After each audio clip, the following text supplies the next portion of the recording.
دنیاوی حقوق کے نام پر یہ جنگ نہیں لڑ رہے. سنی تحریک کوئی ایسے لوگوں کا ٹولہ نہیں ہے جو مال کے بلبوتے پر سنی تحریک چلا رہا ہے. سنی تحریک خالصتاً اللہ اور اس کے رسول کی رضا کی خاطر بنائی گئی ہے.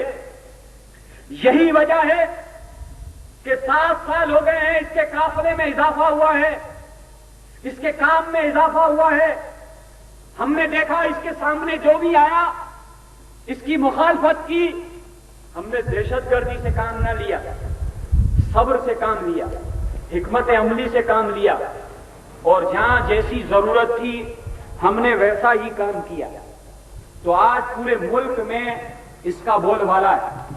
اس کا نام ہے اے سنیت کا درد رکھنے والوں, اگر تم آج صرف یوم رضا میں روایتی طور پر آئے ہو تو کوئی فائدہ نہیں ہوگا.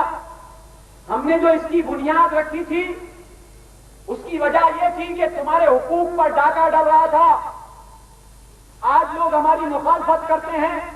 بعض سیاسی جماعتوں کے کارکنان ہمارے کارکنان کو روکتے ہیں, ہمارے کام کو روکنے کی کوشش کرتے ہیں. نہ جانے ان کو کیا خوف آیا جا رہا ہے. اس لیے کہ جب ہندوستان سے انگریزوں نے حکومت کی تو اس وقت مسلمانوں کے ہاتھ سے لی. تو مسلمانوں کو اس بات کا, انگریزوں کو اس بات کا علم تھا کہ اگر اس ملک میں کبھی ہمارے لیے نقصان دہ کوئی چیز بنی تو وہ مسلمان ہوں گے.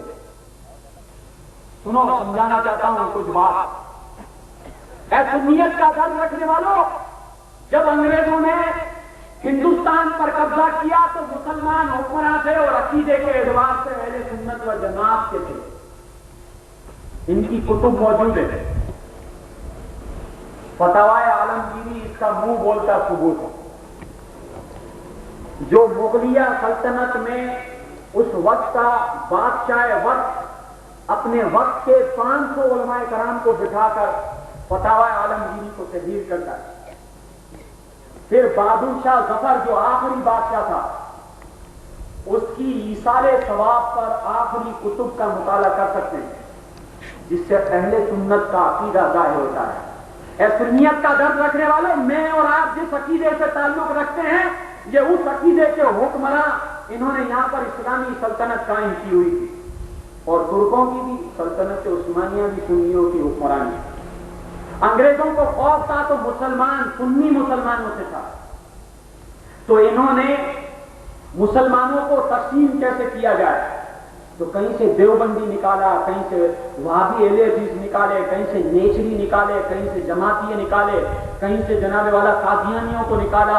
ان سب کو لا لا کر تنخواہوں پر, ان کی کتابوں میں یہ باتیں ملے گی, تنخواہوں پر سنی مسلمانوں کے سامنے لا کر کھڑا کیا. برطانیہ برٹش گورنمنٹ نے ایک جاسوس ترکوں کی سلطنت میں بھیجا عرب ممالک میں, اور پوچھا کہ ہمیں یہ بات بتاؤ کہ مسلمانوں کو توڑنے کے لیے کیا کام کیا جائے.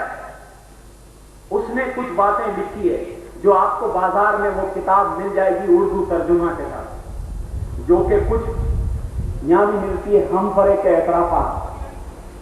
لارنس آف اربیہ کا کردار آپ لوگوں نے سنا ہوگا, اس پر فلمیں بھی بنی. لارنس آف اربیہ, اس نے اپنے بڑوں کو لکھا, یہ عربی بن کر عرب میں رہتا تھا. اس نے لکھا کہ اگر مسلمانوں کو توڑنا ہے, مسلمانوں کو کمزور کرنا ہے, تو جو سب سے اہم بات ان کے دل میں ہے وہ حضور علیہ الصلوۃ والسلام کی شان کو گھٹا دیا جائے. ہم پر ایک اعترافات میں یہ بات لکھی ہے کہ اگر یہ حضور علیہ الصلوۃ والسلام کی شان, ان کی محبت میں کمی آ جائے تو یہ مسلمان خود بخود کمزور ہو جائیں گے. یہ نمازی ہو یا نہ ہو, یہ متقی پرہیزگار ہو یا نہ ہو, روزے رکھتا ہو یا نہ رکھتا ہو, مگر سرکار کے نام پر جمع ہو جاتا ہے.